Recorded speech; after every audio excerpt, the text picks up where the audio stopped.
저 전에 말씀드린 것처럼 그러니까 1대1로라든지 뭐 디지털 실크로드 이런 식으로 탈서방 어떤 스탠다드를 만들려고 한다 그랬잖아요. 그러니까 미국에 대해서 뭔가 조금 반감이 있는 나라들을 전부 다 끌어들이려고 하는 거죠. 이게 그러면서 자기네들도 덩치를 키워야 되니까요. 그래서 이제 미국은 또 그러다 보면은 미국 중심의 탈중국 공급망을 이게 지금 현재 일종의 냉전이 이미 시작된 거라고 봐야 됩니다. 지금 너무 빠르게 이제 미국하고 갈등이 생겼고 중국이 충분한 체력을 갖추지 못한 상태에서 미국과의 저런 경쟁이 이제 붙다 보니까 미국과의 경쟁에서는 그러니까 지금 현재보다 이제 미국을 뭐 추월한다든지 이런 거는 저는 좀 어려운 상황이 되었다. Ladies and gentlemen, we are ready. 특별한 경제여행, 세계 경제여행. 오늘은 중국으로 떠나겠습니다. 저는 이번 여행을 함께할 조현승입니다.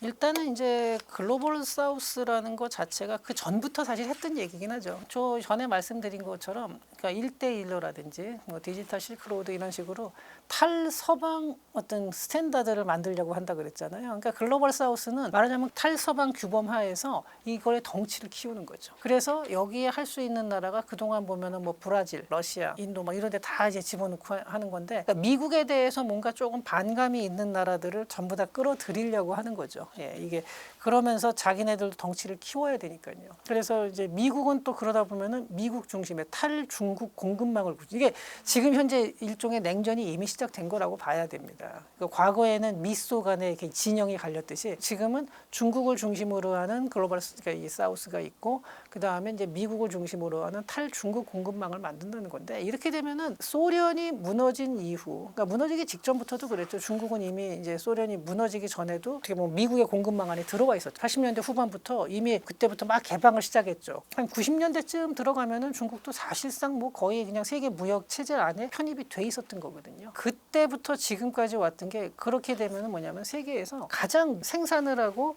세계의 공급망 있죠. 글로벌 공급망이라고 해요. 글로벌 그러니까 밸류체인. 이거를 가장 효율적으로 구축을 했던 거예요. 근데 이 시기가 특수한 시기가 된 거예요. 가만히 생각해 보면요. 역사적으로 봤을 때 전 세계가 이렇게 고르게 가장 효율적으로 공급망을 구성한다 이런 시기가 없었어요. 굉장히 드문 시기예요. 근데 그 시기를 우리가 누리다 보니까 그게 당연한 걸로 생각을 했는데 지금은 이제 소련이 무너진 이후 이제는 이제 냉전이 다시 한번 시작이 되는 거고 그러면서 공급망이 분리가 돼요. 이렇게 되면 이게 하나의 뉴 노멀이 되는데 과거에 비해서는 모든 게 비용이 올라간 상태가 될 수밖에 없어요. 새로운 공급망을 구축한다. 그러면 기존에는 왜 안 했냐? 안 한 이유는 딱 하나예요. 그게 더 비싸니까 안 한 거예요. 근데 지금 그렇게 갈 수밖에 없는 거예요. 안보 문제 때문에. 그러니까 이게 이제 뉴 노멀이 된다는 거예요. 그렇다고 해서 뭐 세계 무역이 그러니까 양쪽의 공급망이 서로 전혀 뭐 무역을 안 하고 그러지는 않아요. 뭐 당연히 하긴 하는데 과거에 비해서 특히 전략 산업들, 핵심적인 산업들에 있어서만큼은 이게 갈라진다는 거죠. 그렇게 되면은 어찌 됐든 상당히 지금은 이 냉전 상태가 좀 지속될 가능성이 있습니다. 포린 어페어라는 그 외교 전문 잡지가 있어요. 근데 그쪽에서 나온 거 보면 매트 포틴저라는 그 사람이 이 사람도 트럼프 일기 때 이제 활동했던 사람인데 뭐라고 썼냐면 대체할 수 없는 승리라는 칼럼을 썼거든요. 근데 이 칼럼에서 뭐냐면요. 미국과 중국의 경쟁은 관리 대상이 아니고 반드시 승리해야만 하는 것. 이미 미국의 스탠스가 이렇게 와 있습니다. 그리고 중국 정부가 열전이든 냉전이든 미국을 이길 수 없다는 판단을 내리게 하는 거. 그러니까 단순히 미국이 좀 누르는 게 아니라 아예 경쟁할 생각 자체를 포기시키겠다는 거예요. 이게 완전한 승리라는 거예요. 그리고 로버트 오브라이언 이 사람은 국가안보보좌관인데 그 일기 때 이 사람이 이제 포린 어페어에 기고를 한 거를 보면은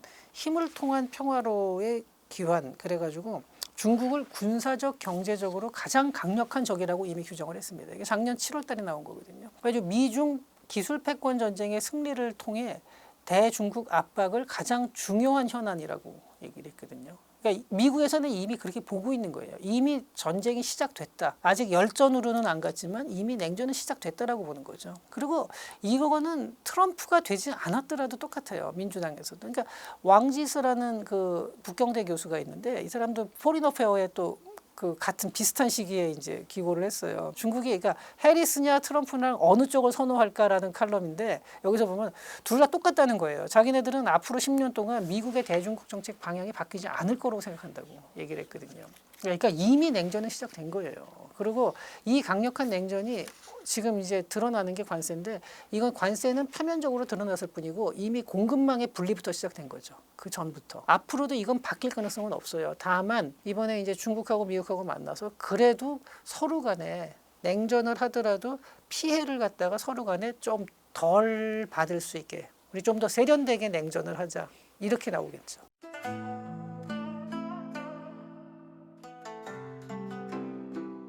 미국하고 중국하고 둘 중에 하나를 반드시 선택하는 건 아니고 물론 둘 다 여전히 그 관계를 유지는 해나가지만 어느 쪽의 눈치가 더 보이겠냐 하는 거거든요. 베트남은 미국에다가 엄청난 양을 수출을 하고 있는 나라예요. 자기네 나라 경제 규모로 봤을 때 만약에 미국에서 나오는 무역 흑자가 없다면 나라가 운영이 어려울 정도거든요. 근데 이런 나라가 중국에서 온다고 해서 중국말을 냅다 손을 잡을 수는 없는 거예요.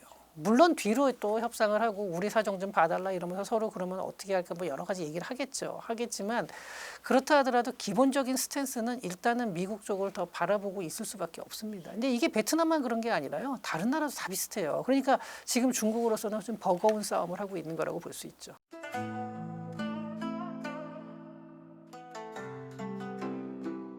일단 중국에서 우리나라한테 좀 유화적인 그 모습을 보이는 거는 지금 상황이 중국이 그만큼 좀 어렵다는 거고 또 우리나라도 지금 이제 글로벌 아까 제가 냉전으로 가면서 글로벌 공급망이 좀 분리된다. 안보랑 연결. 그전에는 경제 안보라는 말이 잘 안 쓰였거든요. 물론 전혀 없었던 건 아니지만 지금은 경제가 단순한 그 효율성만이 아니라 이제는 안보 차원으로 넘어가고 있어요. 그러니까 효율성 플러스 안보를 같이 고려해야 되는 것 같았는데 그렇다고 해서 우리나라가 미국하고 더 가까운 공급망으로 들어간다고 해서 중국하고 거래를 완전히 끊는 건 아니거든요. 중국도 그렇고 미국도 그렇고 우리나라가 양쪽으로 다 거래를 한다 그래서 야 니네 얘네랑 무역을 해 그러니까 그럼 앞으로 우리랑 절대 하지 마 이렇게 하지는 않아요. 세상에 그런 바보 같은 행동을 하는 나라는 없습니다. 그러니까 양쪽이 다 하는데 중국에서는 저렇게 자기네가 유화적인 제스처를 보여준다고 해서 우리나라가 완전히 자기네 공급망으로 들어오고 미국하고 등을 돌릴 리는 없다라는 건 알고 있음에도 불구하고 저렇게 함으로 인해서 한국하고의 끈을 갖다가 최대한 덜 손해보게 하려는 거죠. 그러니까 중국에서 관영 매체가 했다라는 게 굉장히 그 의미가 있는 거거든요. 그러니까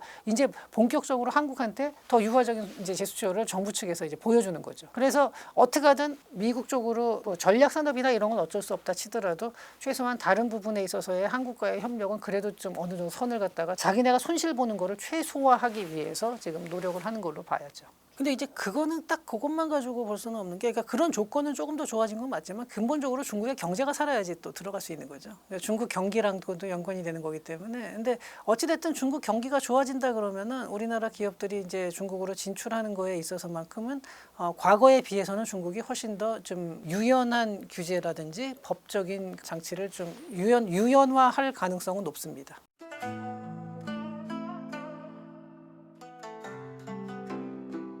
그만큼 중국이 지금 상태로 봤을 때는 그런 다양한 그 비효율이라든지 어떤 좀 약간 비정상적인 부분들이 있다 하더라도 그럼에도 불구하고 상당히 그 많은 기업들이 세계 시장에서 선전을 합니다. 그러니까 중국이 단순히 그러니까 과거에는 저가 제품을 팔아서 뭐 저 수익을 올린다 그랬지만 지금은 꼭 그렇게 단정할 수도 없을 정도로 중국의 기술력이 많이 올라와 있는 것도 사실이에요. 그런 건 맞는데 이게 중국 같은 경우는 가장 큰 문제가 이러한 기업들이 정치적인 입김에 상당히 그 리스크를 많이 쥐고 있다는 거예요. 배터리가 대표적이에요. 중국이 만약에 저렇게 미국하고 갈등이 심하지 않은 상태였다면요. 배터리 시장을 지금 중국이 거의 다 장악할 수 있었을 거예요. 북미에서도. 그런데 지금 전혀 그게 안 되고 있고 지금 중국에서 이렇게 기업들 화웨이 같은 경우도 상당히 다른 나라에서 많은 제재를 받고 있죠. 기술력이 그렇게 나쁜 게 아닌데도 불구하고 이런 정치적인 리스크를 또 안고 싸워야 된다는 면에서는 좀 불리함이 있죠. 근데 물론 그럼에도 불구하고 저는 이제 상당히 많은 중국 기업들이 아주 높은 경쟁력을 가지고 있다고 생각은 합니다. 그리고 중국이 앞으로도 발전을 계속할 거고 기술 경쟁에서 순식간에 무너지는 일은 절대 없을 거라고 봅니다. 다만 지금 너무 빠르게 이제 미국하고 갈등이 생겼고 중국이 충분한 체력을 갖추지 못한 상태에서 미국과의 저런 경쟁이 이제 붙다 보니까 이런 부분들이 중국의 어떤 성장 가능성을 조금 저해하는 요소로 작용을 하고 있다는 거죠. 어쨌든 중국은 꾸준히 발전을 할 거고 계속해서 중국에 있는 아주 경쟁력이 뛰어난 기업들이 나오는 거는 맞지만 이러한 정치적인 리스크도 가지고 가야 되고 그다음에 또 정치적인 리스크뿐만이 아니라 국내에서도 또 공산당의 통제 하에서 움직여야 된다는 이런 좀 어려움들이 있기 때문에 미국과의 경쟁에서는 그러니까 지금 현재보다 이제 미국을 뭐 추월한다든지 이런 거는 저는 좀 어려운 상황이 되었다. 그리고 지금 상태에서 중국의 위상이라는 게 물론 여전히 높은 상태겠지만 지금보다 전 세계에서 중국의 위상이 더 강해지기는 조금 어려울 걸로 본다는.